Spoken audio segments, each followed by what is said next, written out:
بسم اللہ الرحمن الرحیم۔ لاہور اچھرا بازار واقعہ کو لے کر ملک میں ایک ہیجانی کیفیت ہے اور اس واقعے کو لے کر دو گروہ بن گئے ہیں۔ ایک وہ ہے کہ اس واقعے کے ذریعے جن کی لسٹ آف لبرلزم کی سیٹسفیکشن ہوئی ہے، ان کو بہانا چاہیے کہ کوئی ایسا واقعہ ہو کہ ہم علماء پر اور دین پسند لوگوں کے اوپر چڑھ دوڑیں اور کوئی نہ کوئی ایسی تان و تشنیع کرتے رہیں جس سے ہم علماء کے اوپر بھی زبان درازی کریں اور مذہب کے اوپر زبان درازی کریں۔ اس طرح کا واقعہ ان کو یہ مل گیا ہے اور انہوں نے اس کو اتنا اچھالا کہ حقائق پس پردہ چلے گئے ہیں۔ جو کچھ ہوا وہ آپ کے سامنے ہے۔ اس میں دو تین چیزیں میں آپ کے سامنے ضرور رکھنا چاہتا ہوں۔ پہلی بات تو یہ ہے کہ لباس کے اوپر کوئی چیز پرنٹ کرنا، خاص طور پر اس کو قرآنی آیات یا اسلامک آیات یا اسلامک کوٹیشنز، ظاہری سی بات ہے جو ہیجانی کیفیت بپا ہوئی وہ اسی وجہ سے ہوئی کہ قرآنی آیات ایک متبرک چیز ہے، اس کی نسبت اللہ رب العزت کے پاک کلام کے ساتھ ہے، اور وہ آپ جسمانی لباس کے اوپر اس کو پرنٹ کروا دیتے ہیں۔ آپ اسی لباس کو پہن کر مختلف جگہوں پر بھی جاتے ہیں، واش رومز میں بھی جاتے ہیں، بعض اوقات جسم بھی ناپاک ہوتا ہے، تو آپ کو اس کے تبرک کا لحاظ کرتے ہوئے اس طرح نہیں کرنا چاہیے۔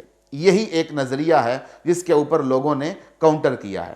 حالانکہ انہوں نے کوئی اوپر جو ہے وہ قرآنی کا آیات نہیں پرنٹ کروائی تھی، اس خاتون نے ایک لفظ تھا جو قرآن پاک کا بھی نہیں ہے، البتہ ایک عربی لفظ تھا۔ لیکن اس سارے واقعے کو دیکھتے ہوئے میں یہ کہوں گا کہ جن لوگوں نے اس کو ریئیکٹ کیا ہے ان کی جو غیرت ایمانی ہے وہ جاگی ہے کہ لباس کے اوپر آپ قرآنی آیات پرنٹ نہیں کر سکتے۔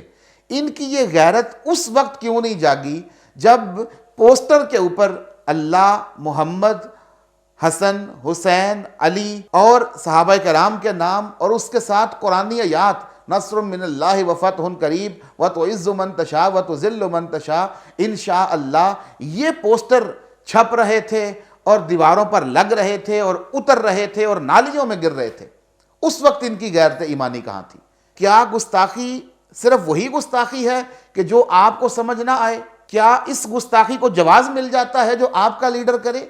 کیا اس گستاخی کو جواز مل جاتا ہے جو آپ کے مائنڈ سیٹ کے مطابق لوگ ہیں اگر وہ کریں تو وہ بالکل ٹھیک ہے؟ ایسی بات نہیں ہے۔ گستاخی ہے، وہ کوئی بھی کرے، کہیں بھی کرے، جہاں بھی کرے، وہ اسی طرح اس کو ٹریٹ کیا جائے گا۔ لیکن یہ جو منافقانہ رویہ ہے نا معاشرے کا، کہ جو اپنی مرضی کا بندہ ہے وہ بھلے صریحاً اللہ رب العزت کے نام کی توہین کرے، حضور علیہ السلام کے نام کی توہین کرے، وہ اہل بیت کے نام کی توہین کرے، وہ صحابہ کرام کے نام کی توہین کرے، وہ قرآنی آیات کی توہین کرے، وہ گٹر سے مل رہی ہیں، کوڑے دانوں سے مل رہی ہیں، وہ نالیوں سے مل رہی ہیں، وہ بالکل ٹھیک ہے، وہاں پہ بالکل مجرمانہ خاموشی ہے، اور اس میں کسی ایک جماعت کو نومینیٹ نہیں کرتا۔ تمام سیاسی جماعتوں کا یہ حال ہے۔ اس میں وہ مذہبی سیاسی جماعتیں بھی ہیں جن کا ماٹو ہی عشق رسول ہے، جن کا مقصد ہی عشق رسول ہے۔ تو یہ منافقانہ رویہ جو ہے نا، اس کو سمجھنے کی ضرورت ہے اور اس کو ایڈریس کرنے کی ضرورت ہے۔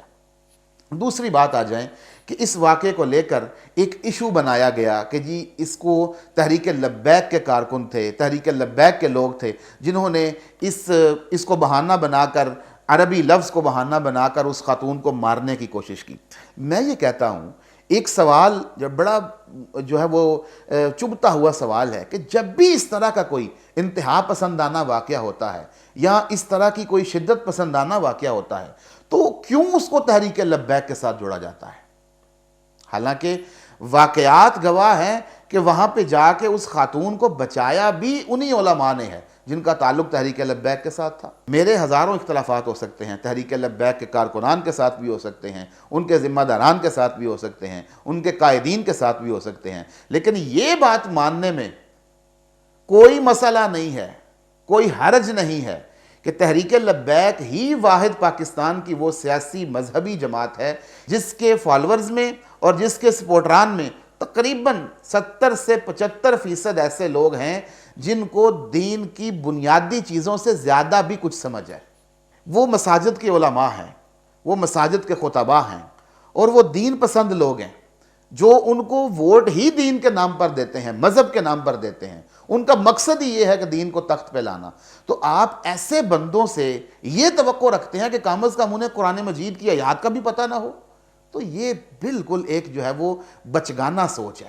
جب یہ واقعہ ہو گیا، ایس پی صاحبہ تشریف لائیں، انہوں نے اس خاتون کو پروٹیکٹ کیا اور ابائے کے اندر اس کو وہاں سے نکالا ہجوم سے، پھر جا کر ایک چھوٹی سی ویڈیو بنوائی جو آپ نے دیکھی بھی ہے۔ اس میں ایس پی صاحبہ سے میں بڑے معصومانہ سے سوال کرنا چاہتا ہوں۔ پہلی بات یہ کہ جب انہوں نے موقع واردات سے اس خاتون کو نکالا تو کیا پولیس انویسٹیگیشن میں وہ جو دھمکانے والے لوگ تھے کیا ان کو نومینیٹ کیا؟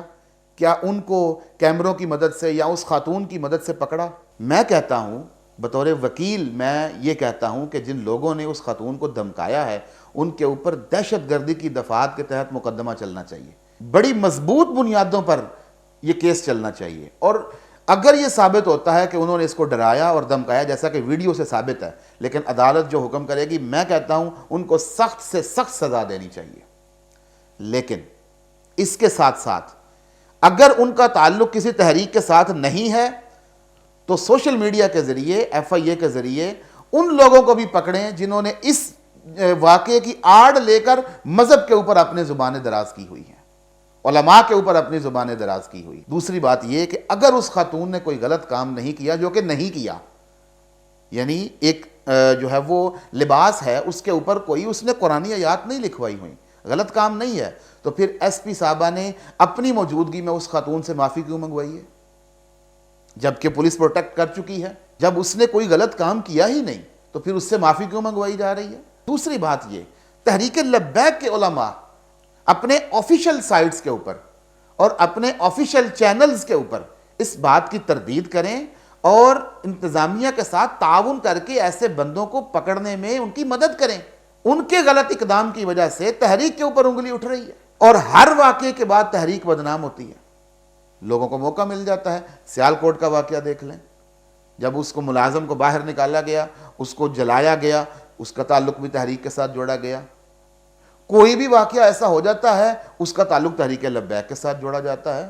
تو میری دردمندانہ یہ رائے ہے کہ اگر آپ ایک سب سے بڑی سیاسی مذہبی جماعت بن کے پاکستان میں ابھر رہے ہیں تو اپنے ایسے جو ہے وہ نمائندگان بنائیں جو ہر معاملے کو بریفلی دیکھیں، اس کو سٹڈی کریں اور اس کے اوپر اپنا جو ہے وہ رائے پیش کریں، جو تحریک لبیک کے آفیشیل پیج سے ان کی جو ایک رائے ہے وہ پبلک کو بتائی جائے کہ بھائی اس کا ہمارے ساتھ کوئی تعلق نہیں ہے۔ حاضرین گرامی قدر، یہ بڑا ایک المیہ ہے ہماری یہ جو منافقانہ پالیسی ہے کہ ہم اپنی مرضی کا عاشق رسول چاہتے ہیں اور اپنی مرضی کا گستاخ رسول ہم نے بنایا ہوا ہے۔ اور میں یہ کہتا ہوں کہ 295C بہت جو ہے وہ ایک ویلڈ قانون ہے، اور اس کے اوپر تو کوئی دو رائے نہیں ہے۔ توہین رسالت کی سزا قتل ہے، لیکن سزا دے کون، یہ اگلا پوائنٹ ہے۔ بھائی سزا عدالتوں نے دینی ہے۔ اگر آپ کوئی اس طرح کا معاملہ دیکھتے ہیں تو اس کو عدالت میں لے کے جائیں، قانون اپنے ہاتھ میں نہ لیں، ورنہ پھر اس طرح کے واقعات ہوتے رہیں گے۔ پولیس کو اس معاملے میں بڑا مرکزی کردار ادا کرنا چاہیے، اور میں عاجزانہ یہ درخواست کرتا ہوں کہ عدالت اس معاملے پر بڑا سخت ایکشن لے تاکہ آئندہ کوئی ایسا واقعہ نہ ہو۔ اس لیے کہ 2-3 بدنامیاں آپ کے کھاتے میں آ جاتی ہیں، دین بیزار لوگوں کو موقع ملتا ہے، وہ دین کے اوپر چڑھ دوڑتے ہیں۔ حالانکہ اگر میں یہ بات کروں، یہ پچھلے دنوں ایک بہت بڑا انسیڈنٹ ہوا لاہور میں، امیر بالاج کا قتل ہوا، اس کو کسی کے ساتھ نہیں جوڑا گیا، حالانکہ وہ بھی ایک جرم ہے۔